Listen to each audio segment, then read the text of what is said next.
एक नींद का समय रखो, उतने के अलावा नींद नहीं आनी चाहिए। आप कह दो हम जान नहीं पाते, सो जाते हैं, यह उपासक ऐसे नहीं, ये तो विषयी पुरुषों का लक्षण है।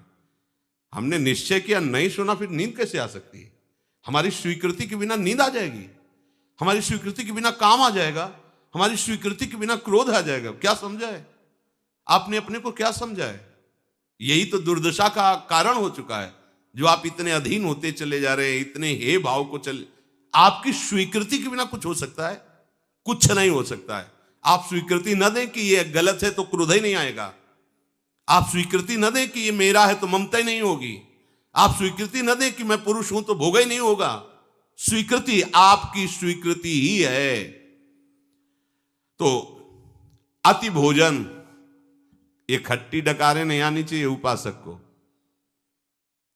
अरे कितना पाओगे? मलई तो बनेगा, चर्बी बढ़ेगी, कितना पाओगे? पूरा जीवन होता गया पाते पाते, और रोज नए नए, फिर नया चाव, नई भूख, नई स्वाद दृष्टि। ये देखो सावधानी का है। अति भोजन विषयी पुरुष का लक्षण। शरीर पोषण के लिए अन्न डालना है। हाँ, किसी किसी की खुराक भी होती है, उसको अति भोजन में नहीं कह सकते। अब जैसे वजन ही है 30-35 किलो उसका, तो 1-2 रोटी खाएगा। अब 100 किलो वजन का शरीर है तो 10 रोटी तो भाई, अब उसको कह दो कि 1 रोटी तो नहीं चलेगा, उसको कह दो 10 रोटी तो भी नहीं चलेगा। शरीर की तो उस सबका तारतम्य नहीं मिलाना है। तो बहुत हल्का शरीर है, बहुत ऐसे, अब वो अगर 10 पाता है तो बहुत अति भोजन होता है। लेकिन शरीर के अनुसार जितने में आपको पाने के बाद यदि 1 घंटा बैठना पड़े तुरंत, तो आपको ये ना लगे कि आपका पेट भरा है। ऐसा उपासक को भोजन करना चाहिए। इससे आप लय से बच जाएंगे, जो हमें भजन में बाधा पहुंचाता है। ये लय, पहला तो अति भोजन, पकवान अति पा लेने पर फिर पाचन तंत्र पर प्रभाव पड़ता है, वो भजन नहीं होने देगा। और दूसरा है व्यर्थ चिंतन, ये लय के अंतर्गत ही आता है। अब भजन में बैठे, पूर्व की बातें आ रही, बहे चले जा रहे हैं, या कोई आगे का भोग का संकल्प, बहे चले जा रहे हैं, ये किसी ने अपमान, ये सब उसी समय आएगा जब आप भजन में बैठोगे। आप जब भजन में बैठोगे, भगवत चिंतन, ये उसी समय सब आएंगे, पूरा प्रपंच आएगा। पूर्व में किसी ने कोई कड़वी बात कह दी, अचानक जांचो उसने ऐसा कहा, फिर आपको ये लय सहना पड़ेगा। मन दे रहा है, आपको स्वीकार नहीं करनी है बातें। दूसरों के भजन की न्यूनता दिखाएगा। हम तो सुबह इतने बजे उठते हैं, वो तो सोता रहता है, और वो ऐसे माला लेके बातें कर, हम तो भजन करते हैं, वो ऐसा वो ऐसा। ये उस समय जब भजन कर रहे हैं, बहुत सावधान। और कोई नशा करना, बोले थोड़ी चना मटरा की तरह भांग चढ़ा लो तो बोले बढ़िया ध्यान लगता है। भैया सिद्धों के काम, साधुकों के नहीं। आप इस चक्कर में न पड़ना। सिद्ध संतों की लीलाएं बड़ी विचित्र विचित्र होती है। 10 तोला संख्या जहर रोज पाते थे। उड़िया बाबा इस बात को देखने के लिए उनके पास गए और कहा, महाराज हमने सुना 10 तोला संख्या पाते हैं। हाँ, बोले आज हम आप पाते देखेंगे आपके। हाँ, बोले हमारा तो रोज के नियम, 4 बजे आ जाना, हम 4 बजे पीसते हैं। संख्या धतूरा, वो महाराज इतने में तो 25 आदमी मर जाएंगे। आप कैसे? बोले अभ्यास। पहले दिन एक बीज ऐसे रगड़ कर चाटा था, और धीरे धीरे 1 बीज, फिर 2 बीज, इतना।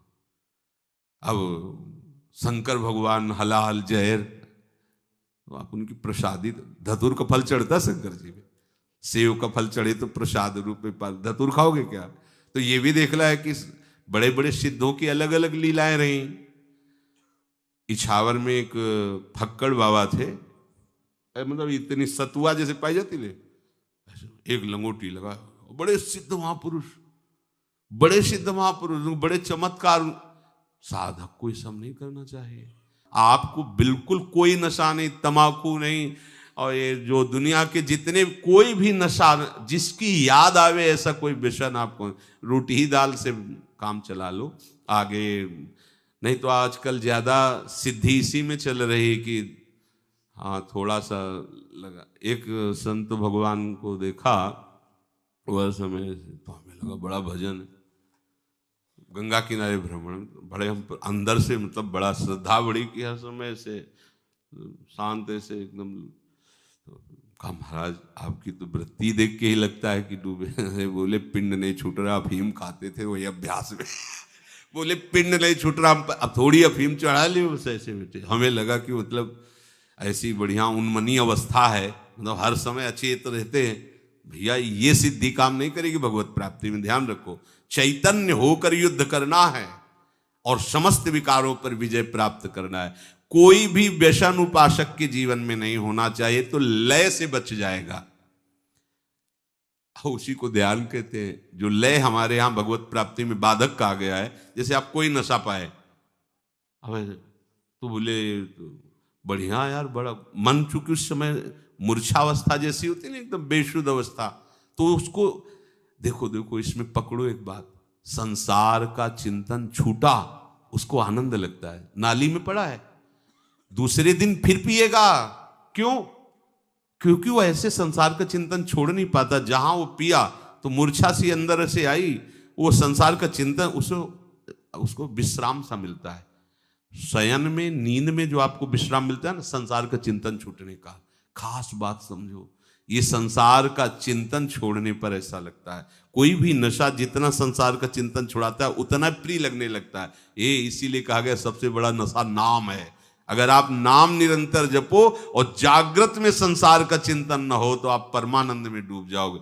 तभी तो जिसको चस्का लग गया ना इस नशे का, नाम का, नहीं जो अभी एक परिवार आया था हमें परिचय, हर समय नाम, हर समय पूरा हम बार बार उनका स्मरण करके अंदर भाव कि धन्य है ऐसे गृहस्थ, हर समय वो नाम, पूरा परिवार लगकर। ये देखो, ये है जीवन, ये जीवन है।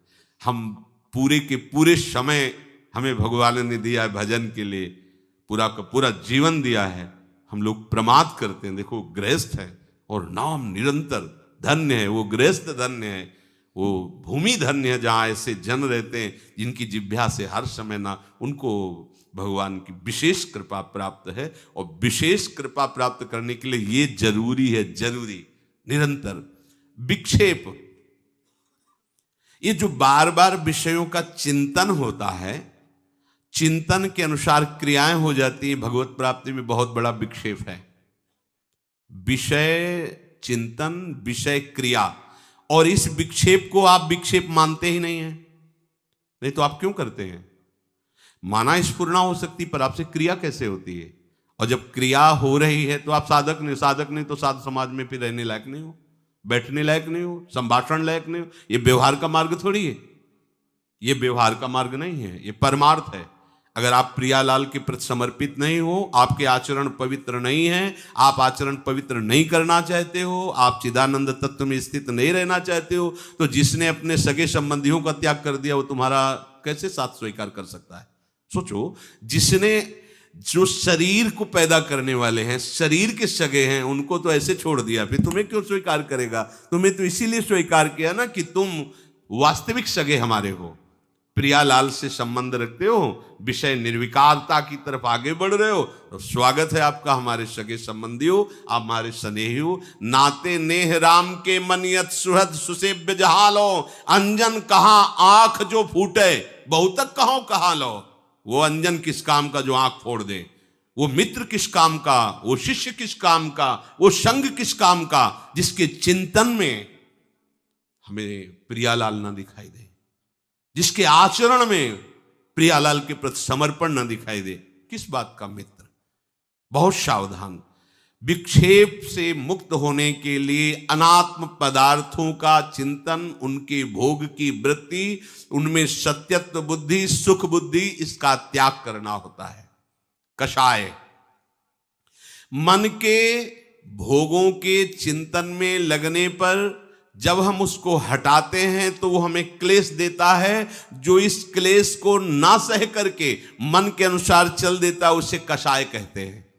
प्रायः कोई बिरला ही सूरवीर होता है जो इस बात को सह पाता है। बाहर की लाठी के प्रहार को सहा जा सकता है, लेकिन मन की मार को केवल महात्मा सह सकता, दूसरा नहीं। इतनी मार देता है कि अपने हाथ से फांसी लगा लेता है आदमी, अपने हाथ से जहर खा लेता है, लेकिन मन की मार नहीं सह पाता। और उसी को जो सह जाता है वो महात्मा होता है, इसलिए जगत बंदनी होता है वो। मन की मार को सह जाना ये बहुत बड़ी बात है।